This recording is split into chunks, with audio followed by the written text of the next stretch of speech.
السلام عليكم ورحمة الله وبركاته. الحمد لله منور الكون بنور الأنوار وترياق الأغيار ومفتاح باب اليسار سيدنا ومولانا محمد المختار صلى الله عليه وعلى آله وصحبه وسلم.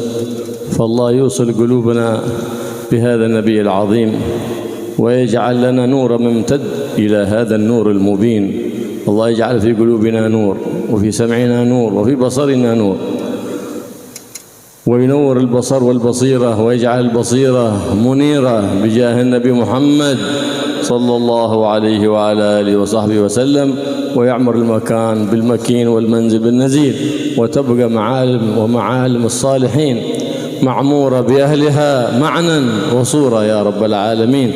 ويجعلنا وإياكم من المقتدين بحبيبه الأمين محمد صلى الله عليه وسلم، ويجمعنا وإياكم في دار كرامته مع الآمنين الذين لا خوف عليهم ولا هم يحزنون.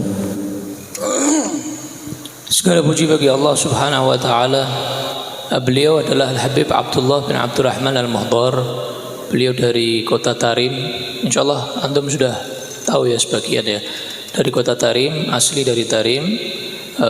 Beliau salah satu pengajar di Rubat Tarim, di pengajar.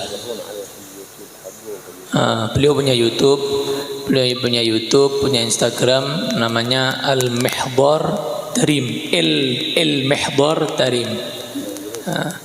Bahasa Indonesia. Al-Mihdar Tarim, YouTube, Instagram ada, ya, TikTok mafi. TikTok mafi. Instagramnya Habib Abdullah Al-Muhdar, YouTube-nya Al-Mihdar Tarim. Beliau memuji Allah Subhanahu wa taala, kemudian bersalawat kepada Nabi Muhammad sallallahu alaihi wasallam. Nabi Muhammad adalah miftah babil yasar, kunci dari pintu segala kemudahan. Dan beliau adalah nuril mubin, cahaya yang jelas, yang nampak, yang nyata. Maka beliau berdoa mudah-mudahan kita bertambah kedekatan kita kepada cahaya, yaitu Nabi Muhammad SAW, dan Allah meletakkan dalam pikiran kita, dalam hati kita cahaya, dan menjadikan dalam hati kita memiliki mata batin. Dan insya Allah mudah-mudahan tempat ini bertambah makmur dengan majelisnya, dengan kaum solehin, orang-orang soleh yang datang ke tempat ini, yang ada di tempat ini. Dan insya Allah mudah-mudahan Allah jadikan orang-orang soleh terus ada di tempat ini dan di daerah kita, dan Allah jadikan kita semuanya mendapatkan hidayah berkat Nabi Muhammad SAW, dan kelak kita akan dikumpulkan fi dari karamatih, di surga Allah Subhanahu wa taala, tempat yang sangat mulia. لما كانت الأخوة الإسلامية هي أساس مكين في الدين حث عليها النبي محمد صلى الله عليه وآله وصحبه وسلم، وجعل الأخوة الإسلامية أقوى من أخوة النسب. الرابطة بينك وبين أخيك المسلم أقوى من رابطة النسب. فلهذا كانت في زمن النبي محمد صلى الله عليه وسلم المؤاخاة. أول ما دخل المدينة النبي محمد صلى الله عليه وسلم آخى بين المهاجرين والأنصار، جعل أخوة رابطة تربطه بينهم وبين أخوانه حتى تقوى المحبة بينهم، لأن أساس الأخوة المحبة، والدين أساسه إيش؟ أساس المحبة. فقد قال صلى الله عليه وآله وسلم: لا دين لمن لا محبة له. اللي قلبه ملان بالبغضاء والشحنة فهو بعيد عن الدين، وإن صلى وصام بعيد عن الدين، بعيد عن منهج سيد الأولين والآخرين. فجعل بين الأنصار والمهاجر أخوة، فالتحم بينهم التحام. لهذا يقول النبي محمد صلى الله عليه وسلم: المسلم مع المسلم كالبنيان الواحد يشد بعضه بعضا. ويقول في الحديث الآخر: كالجسد الواحد، المسلم مع المسلم جسد واحد، إذا تداعى اشتكى منه عضو، هذا اشتكى عضو الصغير هكذا. تداعى له سائر الجسد بالسهر والحمى.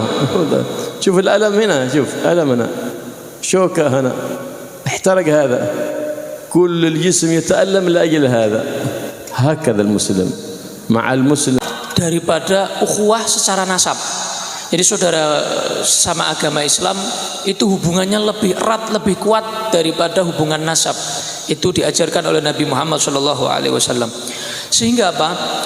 Di zaman Nabi, pertama kali Nabi Muhammad, di antara yang pertama kali dilakukan Nabi Muhammad setelah hijrah ke Madinah adalah mempersaudarakan antara sahabat muhajirin pendatang dari Mekah dengan sahabat Ansor yang penduduk asli kota Madinah. Dipersaudarakan mereka oleh Nabi Muhammad SAW. Supaya apa? Supaya tambah kuat kekuatan Islam, tambah kuat persaudaraan mereka, kecintaan mereka satu sama lain.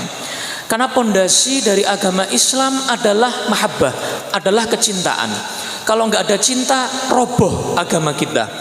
Maka diriwayatkan dari Nabi, tidak dinyatakan agama, tidak sempurna agama seseorang yang tidak memiliki mahabbah, tidak memiliki rasa cinta. Walaupun dia banyak sholat, walaupun dia rajin puasa, nggak ada mahabbah dalam hatinya, roboh agamanya, nggak sempurna agamanya, dan bahkan jauh dari Nabi Muhammad SAW. Makanya Nabi menggambarkan dalam dua hadis yang disampaikan oleh beliau, gambaran persaudaraan umat Islam. Yang pertama, kalbunyan, seperti bangunan. Bangunan itu kan yashuddu ba'duhu ba'dha, menguatkan satu pondasi dengan pondasi yang lain, saling berkaitan, saling menguatkan. Dalam hadis yang kedua diriwayatkan dari Nabi SAW, kal jasadil wahid, umat Islam satu dengan yang lain itu seperti satu jasad. Idza ishtaka minhu udhun, satu anggota tubuh saja sakit, digambarkan oleh beliau seperti ini. Misalnya pojok jari ini susuben atau kena api, selomot, ya bahasa Jawanya keselomot. Itu kan pasti satu badan kesakitan semua, refleks semua satu badan. Padahal ujung jari yang kena susuben atau keselomot, satu badan sakit. Itulah umat Islam. Dan Nabi menggambarkan satu umatnya sakit, Nabi Muhammad sakit. Satu dari umat Islam sakit, Nabi ikut sakit. Maka jangan menyakiti satu pun daripada umat Islam, karena itu menyakiti seluruh umat Islam, bahkan menyakiti Nabi Muhammad SAW. لما آخى النبي محمد صلى الله عليه وسلم بين المهاجرين والأنصار، كان في ذلك الوقت قد أرسل سيدنا علي في حاجة لقضائها، فلما رجع قالوا للصحابة أين أنت؟ فاتك الخير الكثير، إيش في؟ قال آخى رسول الله صلى الله عليه وسلم بين المهاجرين والأنصار، كل واحد له أخ، أنت ما لك أخ. فصار حزين سيدنا علي، فرأى الدمع في عين سيدنا علي النبي محمد صلى الله عليه وسلم، فقال له ما بك؟ قال لكل له أخ وأنا ما لي أخ. قال أنا أخوك، أنا أخوك. فلهذا يقول سيدنا علي والنبي أخي وصهري. أخوه قال أنا أخوك، وصهري لأنه زوج البتول محبوبة الرسول فاطمة عليها سلام الله. فتهلل وجه زينب، وأخذ سيدنا علي يضمه ويحتضنه ويقبله. يقول سيدنا الزبير بن العوام ابن عمة النبي محمد صلى الله عليه وسلم، والله لا يفخر بها ابن أبي طالب، بيفخر بهذه القبلة، بيفخر بها علينا، بيدخله العجب والغرور. قال سيدنا علي ليس علي يدخله عجب ولا غرور، علي سليم لأنه تربى في حجر النبي محمد، ارتضع بلبان المحبة، ارتضع بلبان النبوة، من صغره تربى في بيت النبي محمد صلى الله عليه وسلم، بين النبي محمد وبين أم المؤمنين خديجة عليها سلام الله بالسلام من فوق 7 سماوات، وبشرها بقصر في الجنة من قصب لا صخب فيه ولا نصب. لما انتقلت للرفيق الأعلى حزن النبي محمد صلى الله عليه وسلم عليها حزن شديد، فأتاها الوحي من الأحد الجليل لا تحزن على خديجة فإنها في جنات النعيم. فسر النبي محمد صلى الله عليه وسلم بذلك سرورا كثيرا لأنها الزوجة الوحيدة التي اختلطت محبتها بدمه ولم يتأذى منها أبدا صلى الله عليه وعلى آله وصحبه وسلم، ورضي الله عن جميع أزواج رسول الله وجميع أصحاب رسول الله محمد صلى الله عليه وسلم وآل بيته الجميع. Ketika Nabi Muhammad SAW mempersaudarakan antara sahabat muhajirin pendatang dan sahabat ansor kaum asli kota Madinah, semua dapat saudara masing-masing. Ya semuanya satu saudara. Cuman kan dipersaudarakan sama Nabi itu saudara yang khusus begitu ya. Ini sama ini sama ini, fulan sama fulan, fulan sama fulan. Tinggal satu yang belum dapat saudara khusus, yaitu Sayyidina Ali bin Abi Thalib karramallahu wajhah. Sayyidina Ali karena saat itu terlambat di luar kota. Nah, Sayyidina Ali di luar kota terlambat datangnya. Akhirnya ketika Sayyidina Ali bin Abi Thalib datang, diceritai sama para sahabat, dan viral saat itu cerita persaudaraan tadi itu. Datang Sayyidina Ali bin Abi Thalib, terus diceritai sama teman-temannya itu, ente tidak punya saudara khusus, ente telat ente katanya.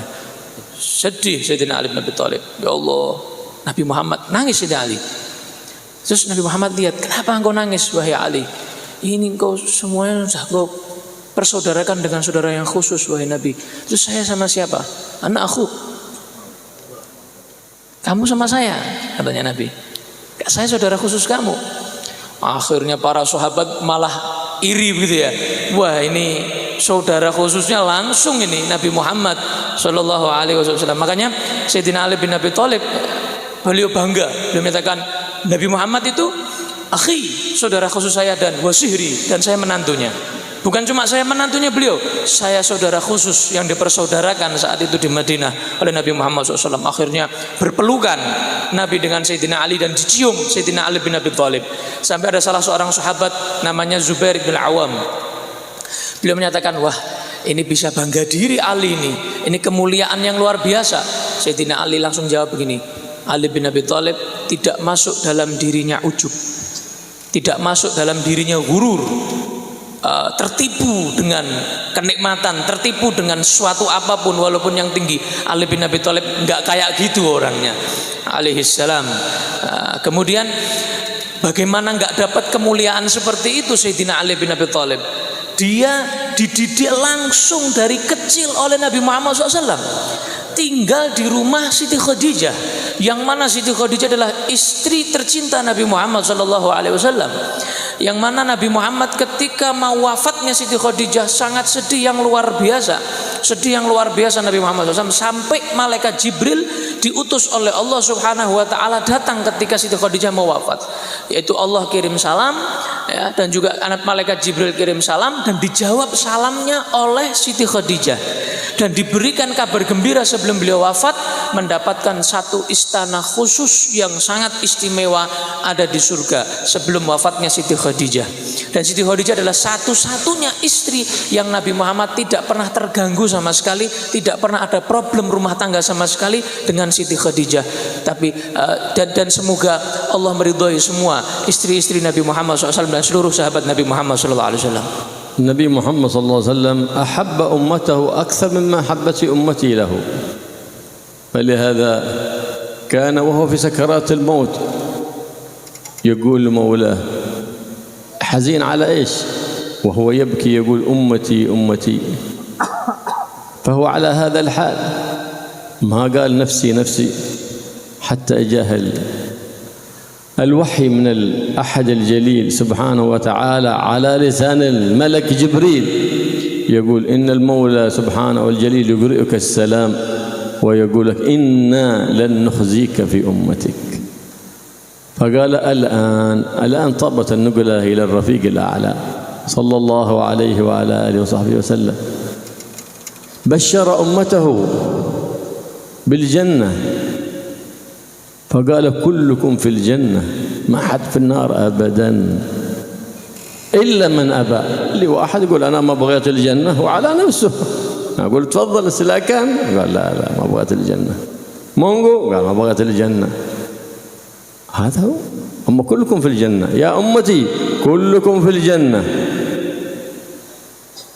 إلا من أبى. قالوا يا عجيب ومن يأبى يا رسول الله؟ قال من صدقني واتبعني دخل الجنة ومن كذبني فقد أبى. وعلى نفسه تكذب الصادق المصدوق محمد صلى الله عليه وسلم الذي اشتهر بالصدق والأمانة من قبل أن يأتيه الوحي من عند الله سبحانه وتعالى، فكان صلى الله عليه وسلم صالحا قبل البعثة، كلهم يحبونه، كلهم ما حد يبغضه أبدا، لا صغير ولا كبير لا ذكر ولا أنثى، كل الخلق يحبونه. بإيش؟ بالخلق العظيم الذي خلقه به الإله الكريم سبحانه وتعالى، فهو صالح في أهل بيته في بلده صالح كل يحبه، والصالح كل يحبه، حد ما يحب الصالح، ما يبغض الصالح إلا الطالح، صح؟ الذي يبغض الصالح هذا طالح، الذي يبغض أحباب الرحمن هذا حبيب الشيطان، والذي يحب أحباب الرحمن هذا حبيب الرحمن. فنحن أحبني يا داود أحبني، قال الله سبحانه وتعالى يا داود أحبني وأحب من يحبني. هذا من كلام المولى لنبي الله داود سبحانه وتعالى. لكن أنت صالح يحبونك الناس، صح؟ مصيبة إذا وقعت مصلح، ما أحد يحبك أبدا. فلما جاءت النبوة وجاءت الرسالة فصار صالح مصلح، عادوه الناس وكذبوه الناس لأنهم لا يحبون المصلحين، إنما يحبون الصالحين لهواهم، فإذا جاءوهم بالصلاح والإصلاح كذبوهم وعادوهم، كما هو حال الأمة اليوم، نسأل الله العافية والسلامة. Nabi Muhammad SAW sangat mencintai umatnya, bahkan kecintaannya itu kepada umatnya melebihi cintanya beliau kepada dirinya sendiri dan keluarganya. Jadi cinta kepada umat itu cinta yang tertinggi dari diri Nabi Muhammad SAW. Bahkan ketika mau wafat, ketika mau meninggalkan dunia ini, yang paling diingat adalah ummati, umatku. Maka ketika Nabi Muhammad mau wafat, beliau pesan tentang umatnya, maka disampaikan malaikat kepada Allah Subhanahu wa taala dan Allah Maha tahu. Kemudian Allah Subhanahu wa taala menyampaikan kepada malaikat Jibril dan disampaikan kepada Nabi Muhammad SAW, inna lan nukhzik fi ummatik abada. Nah, kata Allah, aku Allah tidak akan mengecewakan kamu dalam urusan umat kamu selama-lamanya. Maka ketika Nabi Muhammad dapat kabar gembira dari Allah seperti itu, beliau tenang dan beliau siap untuk meninggalkan alam dunia ini. Maka Nabi Muhammad bukan hanya memikirkan umatnya ketika mau wafat, bahkan selama hidupnya beliau selalu memberikan kabar gembira kepada kita, kalian semua masuk surga, kalian semua aku ajak masuk ke dalam surga. Tapi ada orang yang tidak masuk surga, ini kenapa? Ya, seperti sabda Nabi Muhammad SAW yang disampaikan oleh beliau barusan, kecuali illa man aba, kecuali yang tidak mau masuk surga. Siapa orang yang tidak mau masuk surga? Sahabat kan tanya, heran, oh, emang ada orang tidak mau masuk surga? Ya ada. Orang yang taat sama Nabi, yang membenarkan perkataannya Nabi, yang mengikuti Nabi, ya dia berarti pengen masuk surga. Dia bareng sama Nabi SAW. Tapi orang yang tidak membenarkan Nabi, tidak mengikuti Nabi, menyakiti Nabi, berarti dia adalah orang yang tidak mau bersama Nabi, bareng-bareng sama Nabi masuk ke dalam surga. Itulah Nabi Muhammad SAW. Beliau sudah masyhur, sudah viral kejujurannya. Masa kita nggak percaya dengan kejujuran Nabi? Loh, Nabi Muhammad sebelum lahir semua orang sudah tahu bahwa yang akan lahir ini orang yang jujur, orang yang sangat jujur, yang terkenal dengan kejujurannya. Bahkan sebelum beliau diangkat menjadi Nabi dan Rasul, sebelum usia 40 tahun, semua masyarakat Arab, orang kafir Quraisy, musyrikin semuanya itu mencintai Nabi Muhammad, sayang kepada Nabi. Tidak ada satupun kecuali sayang kepada Nabi Muhammad SAW. Kenapa? Akhlaknya yang sangat mulia, kejujurannya yang sangat luar biasa dari Nabi Muhammad SAW. Nah, itu ketika beliau menjadi soleh. Maka orang soleh ini insya Allah semua orang cinta. Nggak ada yang nggak cinta sama orang soleh kecuali dia orang toleh. Kebalikannya soleh itu toleh, orang nggak bener. Ya, kalau ada orang nggak cinta sama orang soleh, ini toleh berarti orang nggak bener, ini berarti kebalikannya, kewaliannya begitu ya. Kalau ada orang nggak cinta sama orang soleh, ini berarti habibus syaiton, habibnya setan. Ya, habibus syaiton, kecintaannya setan, kesayangannya setan begitu ya. Nah, maka Allah pernah berfirman kepada Nabi Dawud alaihissalam, wahai Dawud, cintailah aku dan cintailah orang yang cinta kepada aku. Itu perintah Allah kepada Nabi Dawud. Lah bayangkan kita, perintah Allah kepada Nabi, cintailah aku dan cintailah orang yang cinta kepada aku. Berarti kan Allah memerintahkan kita cinta kepada siapapun orang yang cinta kepada Allah Subhanahu wa ta'ala. Nah, tapi ketika Nabi Muhammad sudah usia 40 tahun, beliau bukan hanya soleh, tapi muslih. Nah, repotnya orang muslih ini pasti dibenci. Kenapa? Dia mau membereskan. Bukan hanya membereskan dirinya, tapi membereskan orang lain. Mau membereskan yang nggak beres. Nah, biasanya orang-orang yang ikut bereskan urusan orang lain ini biasanya dibenci. Seperti sekarang kata beliau, kalau kita lihat orang yang membereskan muslih ini, orang yang membenarkan orang lain, nasihati orang lain, ini biasanya dibenci. Biasanya seperti itu kata beliau. Orang yang sudah muslih kalau soleh fokus sama dirinya, insya Allah nggak ada yang benci. Tapi kalau sudah muslih banyak yang benci nanti. Maka kenapa orang yang seperti ini? Berarti dia mencintai orang soleh karena hawa nafsu. Kenapa? Nabi Muhammad sebelum menjadi muslih, ini jujur, ini amanah, akhlaknya baik, nggak ikut urusannya kita, nggak ganggu urusan daripada nyembah berhala begitu ya. Maka dicintai sama mereka. Berarti cintanya karena hawa nafsu. Tapi ketika Nabi Muhammad melarang mereka menyembah berhala, mereka berarti kelihatan aslinya. Oh, cinta Nabi Muhammad bukan karena muslihnya, tapi karena nggak ganggu urusannya mereka. Tapi ketika nasihati mereka ganggu urusannya mereka, maka mereka membenci Nabi Muhammad sallallahu alaihi wa ala alihi wasallam. ساداتنا آل بعلوي دخلوا إلى إندونيسيا، إلى شرق آسيا، إلى أفريقيا حال كونهم صالحين مصلحين، فلهذا أثروا في المجتمعات، أدخلوا الإسلام، ولم يدخلوا الإسلام جاف حاف، ولكنهم أدخلوا الإسلام مع روح الدين، أدخلوا الإسلام مع المحبة مع التربية، فربوا المجتمعات على الظن الحسن والخلق الحسن والتربية الحسنة. فلهذا ثبت الإيمان في قلوبهم. كما ترون في إندونيسيا شعب محبة، إندونيسي، orang Indonesia ليس في قلبه محبة، ليس إندونيسي أصلي، إندونيسي فالصو، ولم يدخلوا ببطاقة من الرابطة أنهم من أهل البيت، لا، بطاقتهم أنهم من أهل البيت، أعمالهم الحسنة، خلقهم الحسن، معاملتهم الحسنة.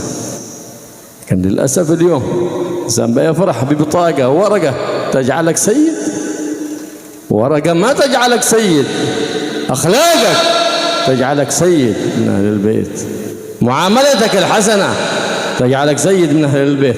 بئست المسيدة إذا كانت تثبت بالورق. فأثروا في الناس ونشروا شريعة جدهم، وعرفوا الناس على سنة جدهم وخلق جدهم، فدخلوا في دين الله أفواجا، فاهتدى الناس لأنهم رأوا بأعينهم هدي سيد الناس في أولئك الأحفاد لرسول الله صلى الله عليه وسلم، الذين اتصل نسبهم بالسند الصحيح، لا ينكره إلا ظالم إلا فاسد. وإذا جاء اليوم أحد ينكر ذلك النسب فسموه بفاسد الدين.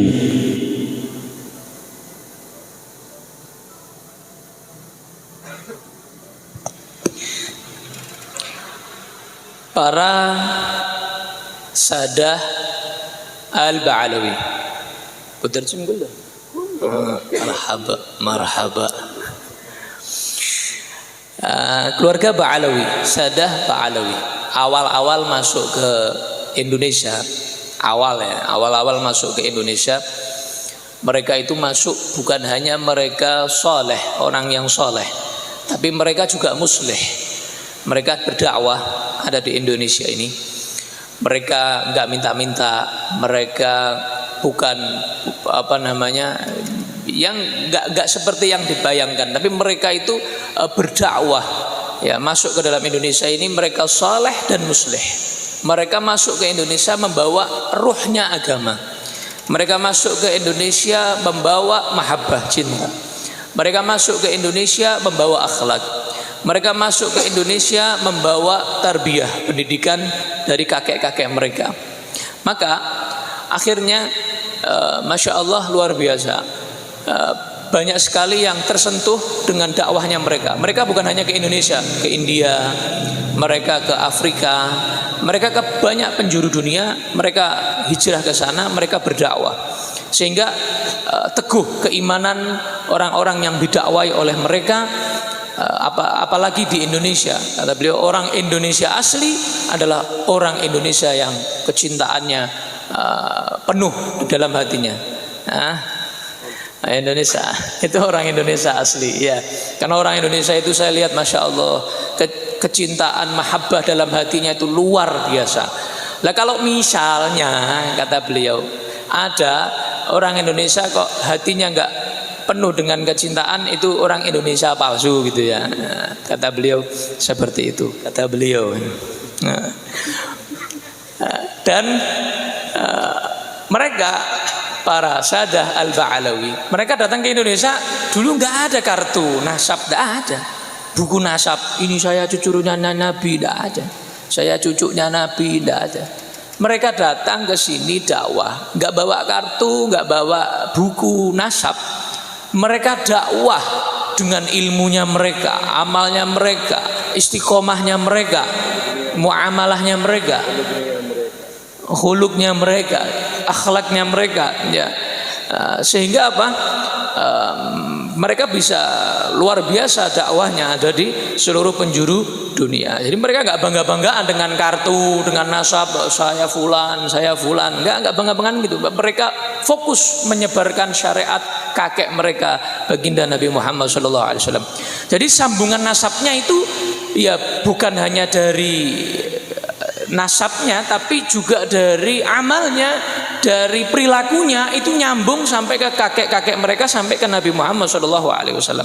Maka tidak ada yang mengingkari, kata beliau, kecuali adalah orang yang zalim atau orang yang fasiduddin, orang yang merusak agama ini.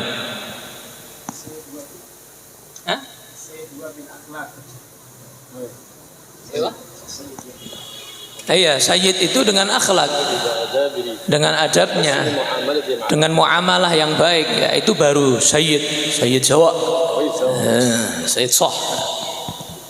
أما سيد بلا أخلاق بلا آداب بعيد عن شريعة محبوب رب الأرباب هاجر لسنة سيد الأحباب محمد صلى الله عليه وعلى آله وصحبه، فهذا يقال له سيد عاق جده وعاق آبائه وأجداده. يقال له إن صحت نسبته فيقال له عاق لآبائه.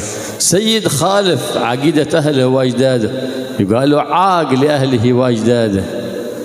أما الذي يمشي على قدم على القدم هذا هو الذي يمشي على نهج جده جد الحسن محمد صلى الله عليه وعلى آله وصحبه وسلم، وهذا هو الابن البار الذي يفتخر به النبي محمد ويكون قرة عين للنبي محمد وقرة عين لأسلافه الصالحين كما كان أسلافنا الصالحين. كل واحد منهم لاحق بأجداده وبعضهم سابق لأجداده، كسيدنا الأستاذ الأعظم الفقيه المقدم ومولانا فخر الوجود الشيخ أبو بكر بن سالم، سبقوا لحقوا وسبقوا من قبلهم من أجدادهم. قالوا أحد من الحبايب كان يكثر المجاهدة ويثقل على نفسه في الطاعات، فقال أنتم عندكم أجداد من الصالحين وعندكم سيد الصالحين محمد جدكم، قال أنا أمي ربتنا وتقولي جد واجتهد في الأعمال الصالحة، أنا أريدك أن تساعد جدك محمد في الشفاعة، ما هو يشفع فيك، بغيتك تساعد جدك محمد، وأنا تربيت على هذا نصب عيني، كلمة أمي تقولي بغيتك تكون مساعد لجدك محمد. فارتقى وارتقى حتى صار على قدم النبي محمد صلى الله عليه وسلم يربون الهمة والنية الصالحة في أولادهم من الصغر، من الصغر على الهمة والنية الصالحة. فالله سبحانه وتعالى لا ينظر إلى عملك لكن ينظر إلى همتك ونيتك. فلهذا علم السلف الصالح أولادهم وطلبتهم النيات والهمة من صغرهم قبل أن يعلمونهم حتى الصلاة والصيام والطهارة. علموهم طهارة الباطن قبل أن يعلمونهم طهارة الظاهر. علموا طهارة الباطن، خرج من قلبك الغرور، خرج من قلبك الخساسة ومحبة الرياسة، اخرج من قلبك محبة النفس الأنانية، اخرج من قلبك الرياء ومحبة الثناء ومحبة الدنيا، وخالف الهوى. هكذا ربوا أولادهم. فلهذا يقولون ساداتنا آل بعض ما يحمم شارب الشاب فيهم إلا وكذو مكاشف. ليه؟ لأنه تربى من صغره على التخلية والتحلية من صغره، فجاءتهم الأنوار والأسرار لأنهم حصلوا الإناء نظيف، والنور نظيف، ما يوضع إلا في إناء نظيف، كما قال الحبيب محمد صلى الله عليه وسلم: الله نظيف يحب النظافة. فنظف ظاهرك ونظف باطنك تفوز بخير الدنيا وخير الآخرة، كما قال قطب الدعوة والرشاد: عليك بتقوى الله في السر والعلن، وقلبك نظفه من الرجس والدرن، وخالف هوى النفس التي ليس قصدها سوى الجمع للدار التي حشوها المحن. Maka sayyid yang tidak punya adab, tidak punya akhlak, tidak berjalan seperti datuk-datuknya para salafnya, tidak seperti Nabi Muhammad SAW akhlaknya, maka dia jauh dari Allah dan jauh daripada kakeknya Nabi Muhammad SAW. Dan diistilahkan sayyid yang seperti itu, habib yang seperti itu adalah ad, orang yang durhaka kepada datuknya, bahkan orang yang cucu yang durhaka kepada kakeknya, bahkan kepada Nabi Muhammad SAW. Adapun yang mereka berjalan dalam jalan datuk-datuknya, para salafnya, berjalan di jalan Nabi Muhammad SAW, al-gadam bil-gadam, selangkah demi selangkah, ini berarti adalah anak atau keturunan yang berbakti kepada orang tuanya, yang akan dibanggakan oleh Nabi Muhammad SAW. Sebagaimana para salaf kita, bahkan sebagian mereka itu lebih unggul daripada pendahulunya. Ada yang begitu, ada yang sabik, ada yang lahik. Sabik itu yang lebih unggul daripada orang tuanya, ayahnya, kakeknya. Lahik itu yang ikut, yang mengikuti. Siapa di antara yang sabik bisa mengungguli sebelum-sebelumnya adalah Al-Faqih Al-Muqaddam Muhammad bin Ali Ba'alawi. Beliau termasuk yang sabik, yang bisa melampaui ayahnya, melampaui kakeknya di dalam derajat makom di sisi Allah Subhanahu wa taala. Ada satu cerita, salah satu daripada keturunan Nabi Muhammad SAW. Dia ini kayak malu begitu karena tidak bisa seperti datuk-datuknya. Kemudian ditanya oleh orang lain, dia ini semangat begitu untuk mengikuti datuk-datuknya dalam keadaan malu, belum bisa sempurna mengikuti datuk-datuknya para salafnya. Ada salah seorang tanya kepada beliau, begitu semangatnya engkau di dalam mengikuti jalur datuk-datukmu. Kemudian beliau menjawab, iya, saya dari kecil dididik oleh ibu saya bahwa saya bukan mengandalkan syafaat dari Nabi Muhammad SAW kakek saya, enggak. Saya nggak dididik untuk nggak apa-apa, kamu nanti kan masuk surga, cucunya Nabi begitu, enggak. Tapi saya dididik oleh ibu saya dari kecil bagaimana saya menolong, membantu daripada kakek saya Nabi Muhammad SAW nanti di akhirat untuk ikut bantu-bantu Nabi Muhammad SAW menolong umat-umatnya kakek saya Nabi Muhammad SAW.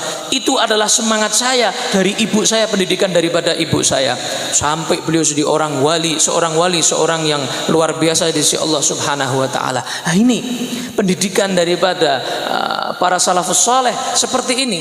Mereka mendidik anaknya paling pertama itu bab niat. Paling pertama itu bab niat, sebelum Fatihah, sebelum bab ibadah-ibadah yang lain, sebelum wudu, sebelum tayamum, sebelum toharoh, sebelum apapun, paling pertama yang diajarkan kepada anak-anaknya adalah an-niyah as-salihah, niat yang baik. Karena Allah itu nggak lihat amal kita, yang dilihat sama Allah itu adalah niat kita, adalah hati kita, adalah semangat kita. Nah, maka kita lihat sekarang ini banyak orang bahkan dari kalangan mereka yang mengaku keturunan Nabi Muhammad SAW itu mereka cinta dengan kedudukan, cinta dengan pujian, cinta dengan popularitas, cinta dengan dunia, ananiyah, ana. Apa ana itu maksudnya? Saya maksudnya apa ya? Bangga diri begitu. Saya lebih baik dari yang lain, saya ini, saya itu begitu, dan mereka selalu mengikuti hawa nafsu mereka. Nah, ini nggak benar ini. Aku ulun ya, Kalimantan itu ya. Makanya kita dengarkan mereka ya, keturunan Nabi zaman dulu itu mereka tidaklah muncul kumis kecuali mereka sudah mukasyif. Ya, kenapa? Karena pendidikan yang luar biasa daripada orang tuanya mereka. Dan yang pertama adalah urusan hati. Hatinya mereka itu bersih. Ya, banyak orang sekarang nggak seperti hatinya orang dulu. Orang dulu itu hatinya bersih-bersih kata beliau. Karena hati itu adalah wadah, hati itu tempat. Kalau tempatnya, wadahnya itu bersih, Allah akan letakkan banyak sekali sesuatu di dalam tempat yang bersih tadi itu. Karena Allah itu nazif, Allah itu bersih, Allah itu suci, maha suci, dan Allah mencintai kesucian, mencintai kebersihan. Sebagaimana dikatakan dalam qasidah Habib Abdullah Haddad, alaika bitaqwallahi fis sirri wal alan.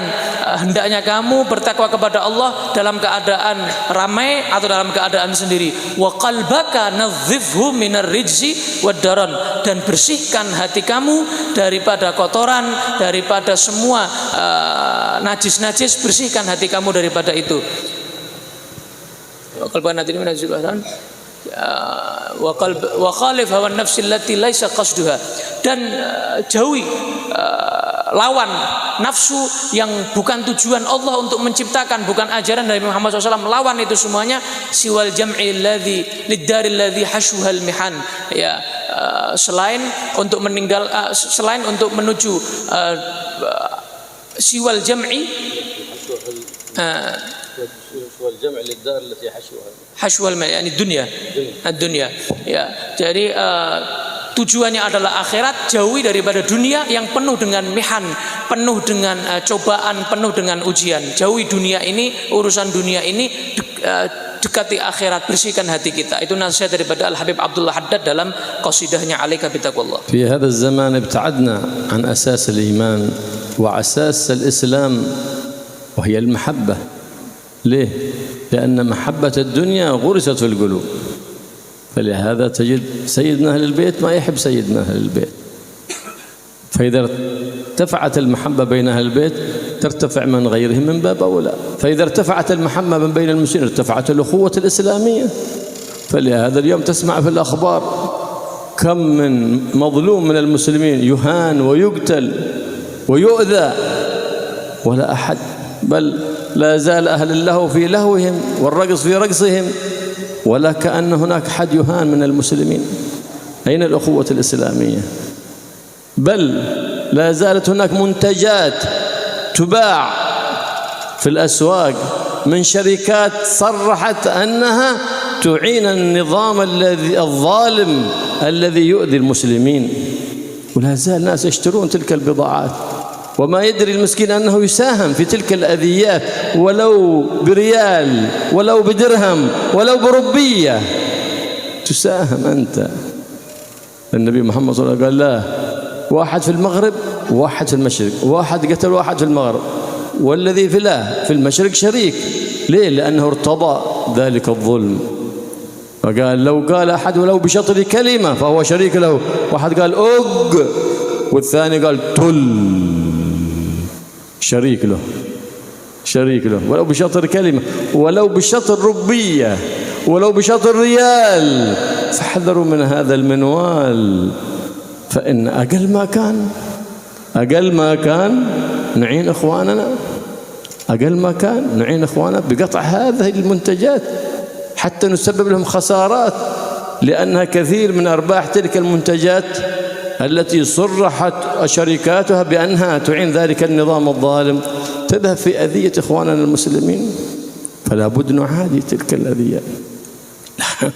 نقول حي في قلوبنا وهو ميت في قلوبنا. ما يكون النبي محمد حي في قلبك إلا إذا اهتممت بإخوانك المسلمين. فقد قال صلى الله عليه وآله وسلم: من لم يهتم بأمر المسلمين فليس منهم. انتبه، هاتي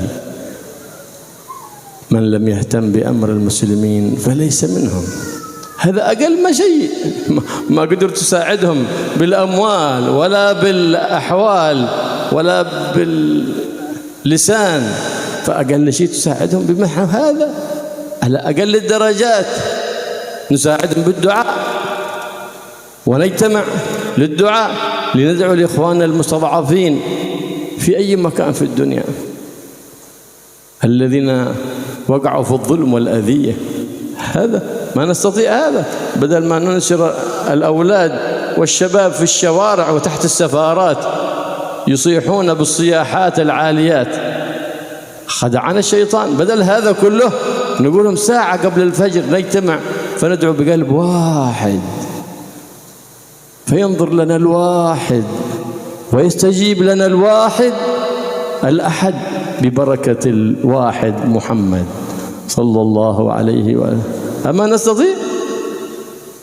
لكن لا، بغوا يمشون إلى بر صلوات وبعدين بيصلون الفجر بعد الإشراق. أين هو حي في قلوب؟ لو عملناها فقد شاركنا وساهمنا. دعوة أهلكت أمة، دعوة أنجت أمة، دعوة أهلكت العالم. دعوة سيدنا نوح كلمة واحدة، دعوة ترقيك وتدنيك من مولاك سبحانه وتعالى وتقربك من حبيبك محمد صلى الله عليه وسلم. فعليكم بالدعاء. فقد قال صلى الله عليه وسلم: الدعاء مخ العبادة، وفي رواية الدعاء هو العبادة. والعبادة ليه؟ لأن الله سبحانه وتعالى هو عالم بالحال، نعم، لكن يحب من عبده التذلل والتخشع والانكسار والاعتذار، يحب من مولاه سبحانه وتعالى. لهذا يقول كتب الدعوة والإرشاد الحبيب عبد الله بن علي الحداد: فدعائي وابتهالي شاهد لي فيها. قال ربي عالم بحالي، قد كفاني علم ربي من سؤالي واختياري. لا يكفي. قال لا، ربي يحب التذلل، ربي يحب الافتقار، ربي يحب الاعتذار. فدعائي وابتهالي شاهد لي بافتقاري، فلهذا السر أدعو في يساري وعساري، في العسر واليسر أنا عبد بين يدي سيده، ما أملك إلا الدعاء. يا رب إن أنعمت علي فأشكرك وأعمل ما يرضيك، وإن ابتليتني بإعسار أو إقتار فأشكرك ولا أعمل إلا ما يرضيك. ففي الحالتين كل فعلك جميل يا رب، لأن لطفك لا يفارقني، فهو ظاهر في النعم باطن في النقم، فالله لطيف في كل حال من الأحوال.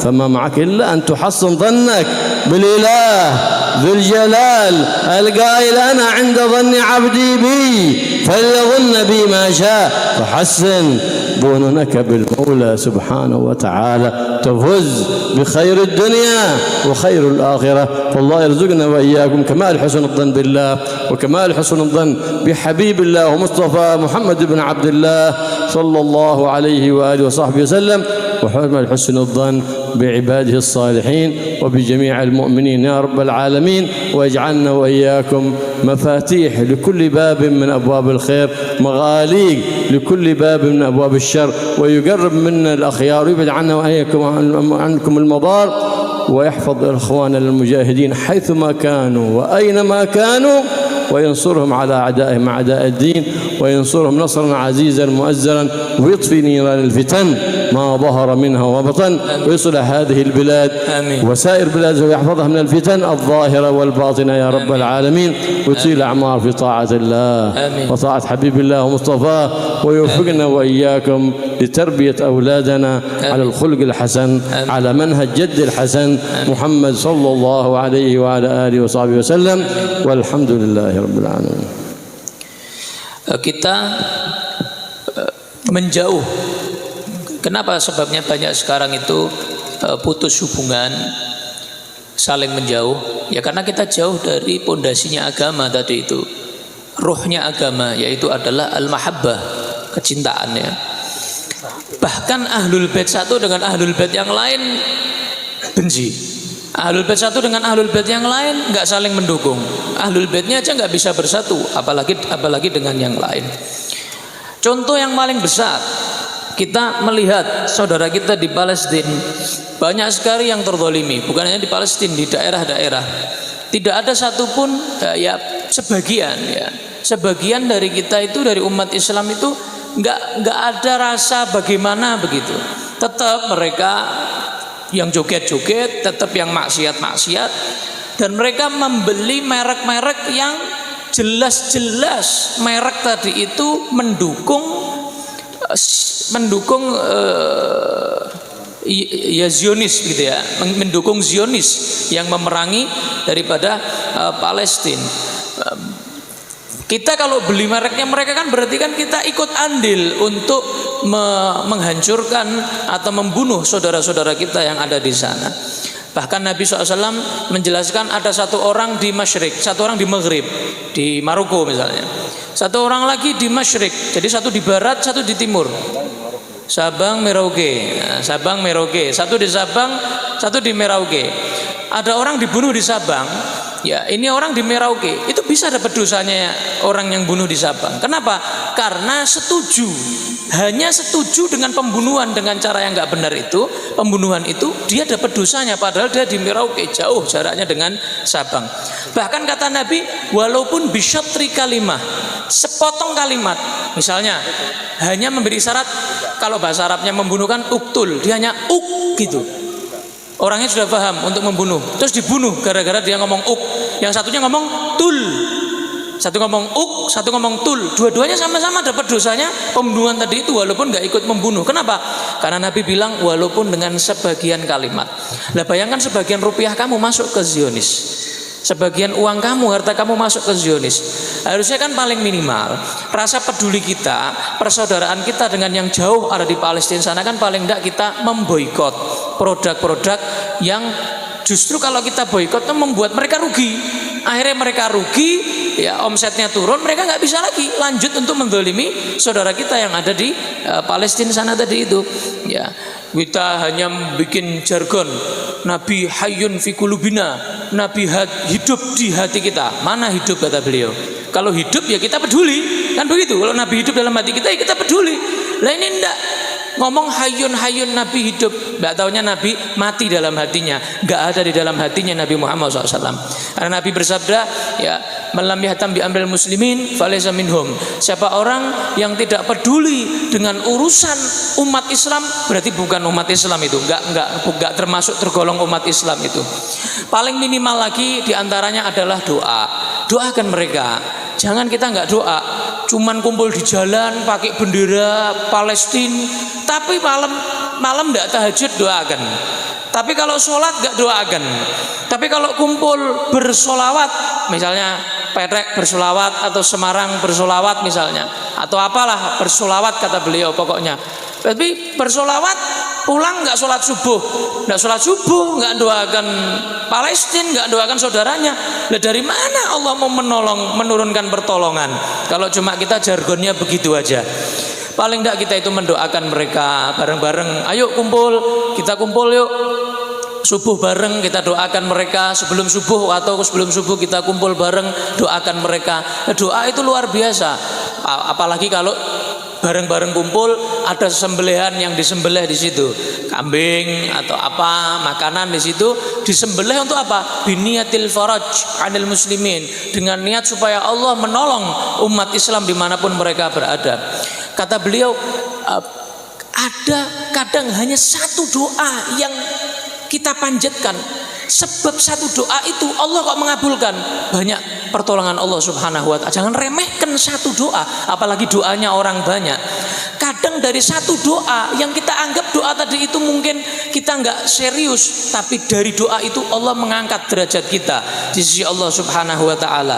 Apakah kita lupa Nabi bersabda doa adalah mukhul ibadah, otaknya ibadah. Dalam riwayat yang lain doa huwal ibadah, ibadah itu ya doa. Ya, kata Nabi Muhammad SAW, ya, kenapa sih kita perlu doa? Allah kan maha tahu. Ya Allah itu seneng kalau hambanya itu ngemis. Allah itu seneng kalau hambanya itu minta. Beda sama manusia, kalau diminta nggak suka. Tapi kalau Allah diminta, tambah kita sering minta, Allah tambah cinta kepada kita yang minta kepada Allah, ngemis kepada Allah. Lihat itu qasidah yang sering kita baca, qasidahnya Habib Abdul Haddad. Fadu'ai wabtihali syahidun li biftiqari. Doa saya, kata beliau, ibtihal saya, merintihnya saya itu sebagai saksi saya adalah hamba yang sangat butuh kepada Allah, ya, ke Allah Subhanahu wa ta'ala. Falihadza sirri, karena rahasia ini, kata beliau, ad'u, saya berdoa fi yasari wa asyari, dalam saya mudah, saya dalam keadaan susah, saya banyak duit, saya nggak banyak duit, saya dalam keadaan apapun saya selalu berdoa kepada Allah Subhanahu wa ta'ala. Karena kita dalam keadaan susah itu Allah maha latif, kita dalam keadaan mudah Allah juga latif. Allah lebih ngerti mana yang paling pas untuk kita. Tiap keadaan yang Allah berikan kepada kita itu kullu fi'lih jamil, setiap apa yang Allah perbuat, yang Allah takdirkan, semuanya adalah jamil, semua adalah indah. Ya, tugas kita hanya husnudzon, prasangka baik kepada Allah Subhanahu wa ta'ala. Sebagaimana dalam hadits qudsi, ana 'inda dhanni 'abdi bi falyadhunna bima syaa. Aku Allah tergantung prasangka hambaku, maka terserah hambaku mau berprasangka apa kepada aku, kata Allah Subhanahu wa ta'ala. Maka terakhir beliau berdoa kepada kita, dan kita sudah mengamini doa-doa beliau, doa yang luar biasa. Banyak sekali doanya. Beliau sudah paham, saya diterjemahkan doanya, sudah kita amini. Itu yang bisa Al-Fakir terjemahkan. Kurang lebihnya mohon maaf, banyak kurangnya. Assalamualaikum warahmatullahi wabarakatuh. La ilaha illallah al-mawjud fi kulli zaman.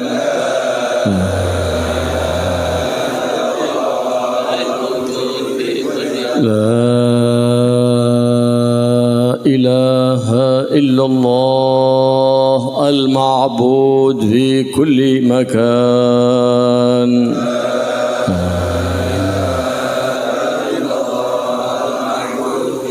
La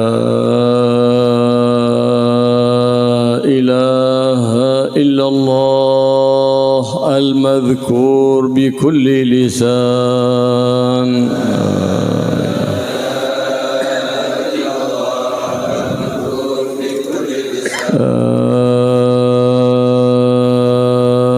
ilaha illallah al-ma'ruf bil ihsan.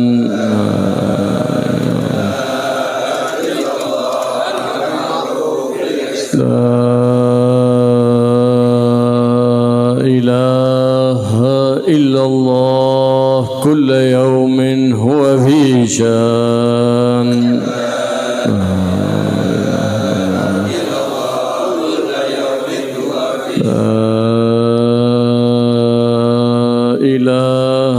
illallah al-aman al-aman min zawalil iman.